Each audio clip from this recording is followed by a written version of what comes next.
সবটা জেনেও এতদিন না জানার ভান করেছিলাম। কেন জানো? কারণ আমি তোমার সাথে সংসার করতে চাই। আমি চাই না। আমার চরিত্রের বদনাম দিচ্ছ? শোনো তাহলে, তোমার দোকান, বাড়ি, জমি জমা সব আমি আমার নামে লিখিয়ে নিয়ে না তোমাকে পথের ভিখারি করে রেখে দেবো। রিঙ্কি, চলে আয়।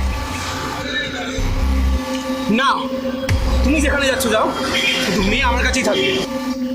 তোর কাছে এখন একটাই তুরুপের তাস, সেটা হলো তোর মেয়ে। মেয়েকে কাজে লাগা, এমন কিছু শুরু কর যাতে ও বাপ বাপ করে দোকানটা তোর নামে লিখে দেয়।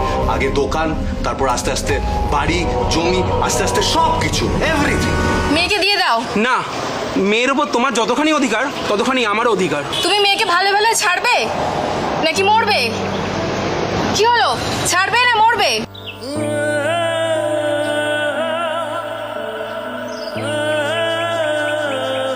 ভালো থাকিস মা, ভালো থাকিস। বাবা, আমি তোমাকে ছেড়ে কোথাও যাব না।